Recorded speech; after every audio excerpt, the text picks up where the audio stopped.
swap this Sanyo over for a Panasonic. Right then, we got it all the way here to the corner. You get yourself another bit of pipe the same size, and then if you push that up there down to 859 microns.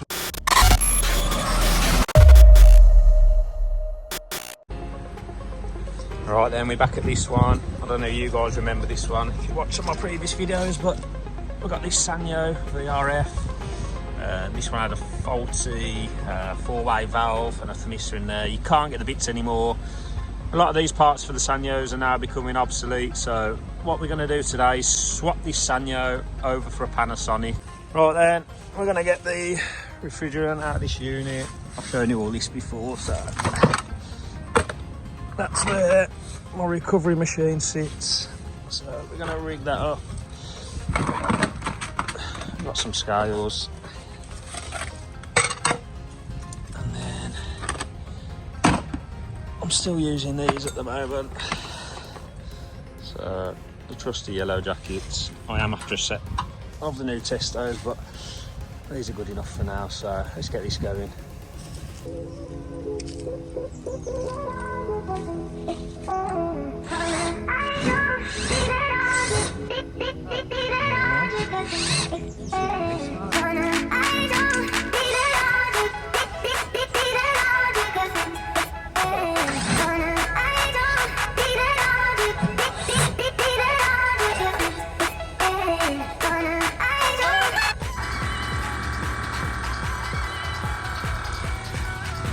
Not far away now, a little bit longer, and then yeah, I'll probably get some of that pipework cut out and try and drag this unit out of the way. Right then, so that's finished. Now we're going to try and get this unit past these units here, somehow around this corner, and then somehow through here. So yeah, they have got a forklift on site. They've got a little pump truck, so let's have a go, see if we can get this one out to start with.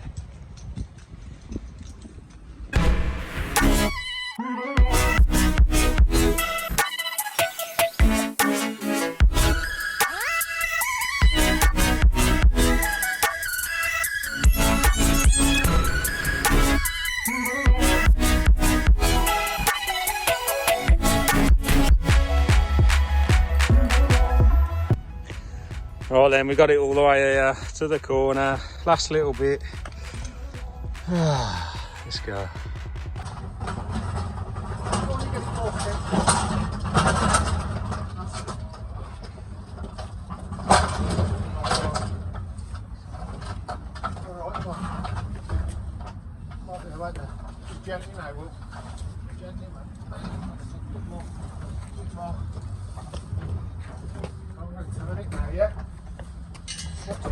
To your left, that's the other way.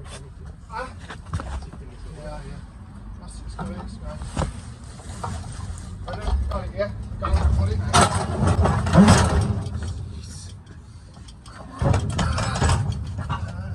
Yeah, we're up.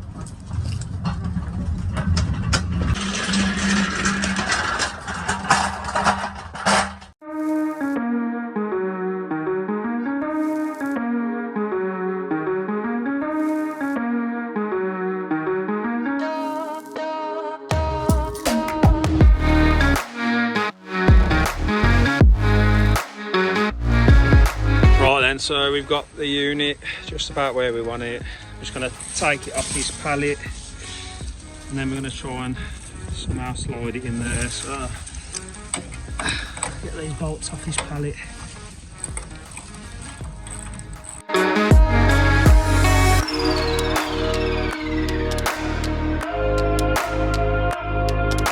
Right, I've got the unit. It's not pushed all the way back yet. You'll see there. But I'll just open it up so we can have a look at what cable and pipe we're going to need. So there's our connections down here. I will have a little read through this, but look how open this is. I've never I don't think I've ever been in one of these Panasonics, but it's a big old unit. It's quite a lot bigger than the Sanyo, but it's quite a lot of room. I mean, that's I like the way that's laid out. So all your boards sort of split up. They're not all double stacked on top of each other, which is nice. Yeah, it looks pretty nice, to be fair. Anyway, most important part of the day, coffee time, and then we're gonna have a look at getting this piped up. So I'm gonna make a start of that after I drank my brew.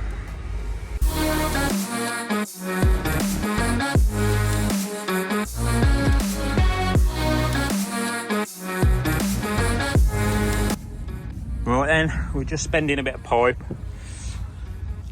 For some of you guys who might not have saw these, I don't know whether you have or you haven't, but back in my install days, this is what we used to use, gear benders. And I still absolutely love these things, although they look like relics. Something from the 1920s. They are still my favourite. So I thought I'd just show you. I pulled a bend there, and then we've got a mark there, and I just want to pull a bend in the same direction. So if you haven't seen these before, just get your pipe in there, get your gear wheel, so the hook always goes against the last bend that you want to measure from. So I've just measured from the centre of that pipe, and then to the centre of the pipe there. It's about it's a metre. So what we're going to do, you get yourself another bit of pipe the same size, and then if you push that up there, that's where that pipe's going to end up. So I want that mark in the middle of that pipe. So just let me put it in there a sec.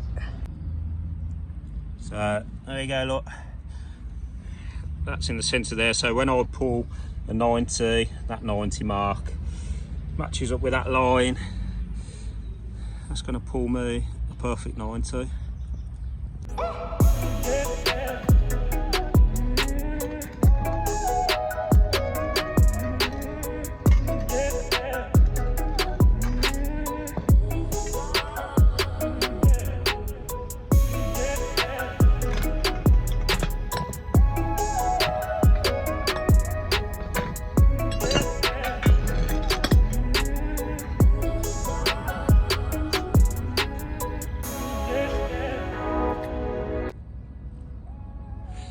There we go, look. So you'll see there, look, dead on a metre to the centre there. So yeah, I know some of you will think these are antiques, but I still absolutely love these things for hard drawn pipe. Anyway, let's get it piped up.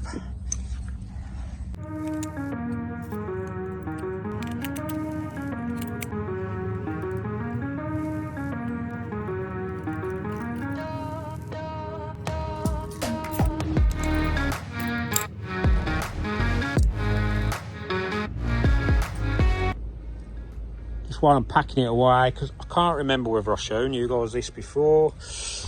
Got one of these Milwaukee pack out cases. This one's just a power tool case, and then we've got some of the Milwaukee foam, and I've just put my we've got the crossbow benders for soft drawn, and we've also got the expanders, and we've got all the heads. I do need to put another piece of foam on the top, because it does, some of these do move around, to be fair, because they're not that deep. But yeah, it's a nice little setup, that, to be fair. Sits on top of the pack out. Anyway, put some of this gear away.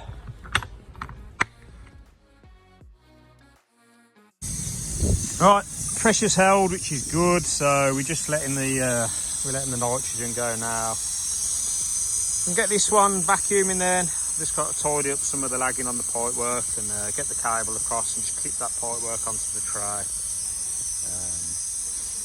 Yeah, I'll get it on vacuum, and then we'll tidy it up a little bit. Right then, we've got vacuum out at the moment. This is the vac pump I use. I'm pretty sure I've shown you this before. It's the Yellow Jacket Super Evac. I know I've got a gauge there, but it's just the indication. I've got this little gauge just on my manifold. Sure, you've all seen these before as well. The Hvac safe seal hoses. So I know a lot of you guys in the US probably watch this, and I imagine this isn't typically how you evacuate a system. I know you guys come straight off your vacuum pump and you get a core removal tool. Usually remove the cores with some 3.5 inch lines. It's not that common over here, to be fair. You can't really readily get the Appian removal tools. You can get hold of them, it's just not common, to be fair, over here. This is probably this is sort of the most common setup that you'll see. I know it might take a bit longer, but to be fair, this is how it shows it in the manual as well, pulling everything through a manifold gauge. We'll see how long it takes. I'll check back in a bit, and we'll see. We're on 9,000 microns, so 9 torr. We'll check back in a bit and see how it's doing. I thought I'd just show you this in the manual actually, because I completely forgot to show you. So leak test, always check the manual. I do, depending on what you're working on, because it usually states what they recommend: pressure testing, leak testing, strength testing, and all that. So this one here says pressurise the system to no more than 3.80. I think that's megapascals, which is, so that's 38 bar, obviously with nitrogen. So yeah, 38 bar this says, but a lot of them are different. Some might say as high as 41.5 bar, because that's where the high pressure switch activates. So there's potential it can go up to 41.5 bar. So just I always read the manual, because I know a lot of people sort of leak pressure test at a lot of different pressures, and I'll see if it says anything about the vacuum.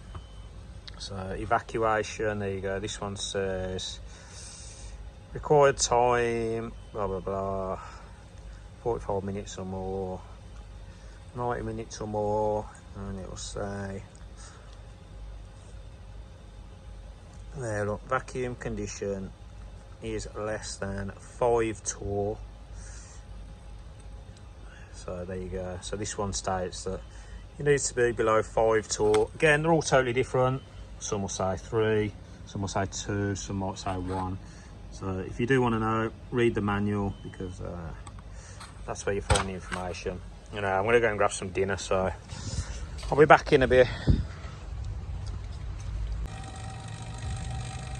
All right, it's been an hour and a half, or about an hour and a half, and we're down to 859 microns, right, 60 microns, so that's not done bad. But if we turn the pump, just isolate the pump. Obviously this is going to rise a bit now, so we'll just see what it settles down at.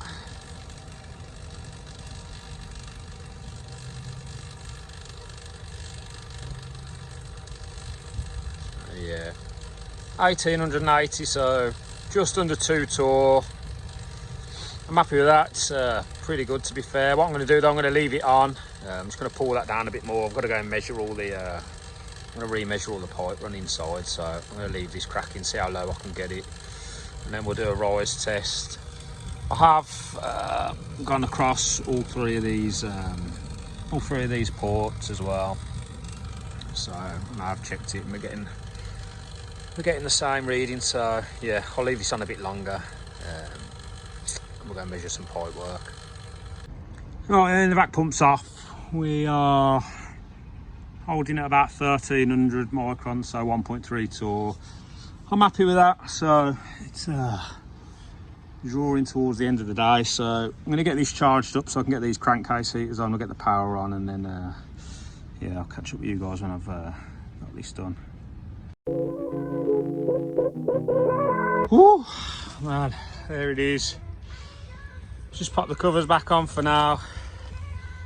It's all charged up, but yeah, I've just banged the power on.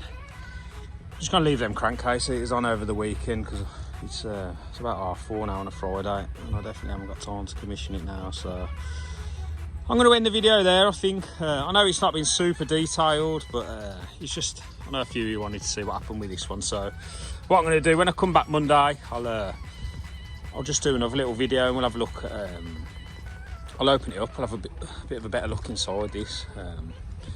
Obviously I've got to make sure it works, set all the dip switches and dials and everything, so we'll run through that together if you want. Yeah, I'm going to pack up the truck and I'm out of here. So again, massive thank you for everyone who watches. If you hit that subscribe button, I really appreciate it. If you like the video, smash the like button. And yeah, I'll be back. I'll come try and get one for midweek, see what this looks like when it's all running. So have a good weekend, and I'll catch you later, guys.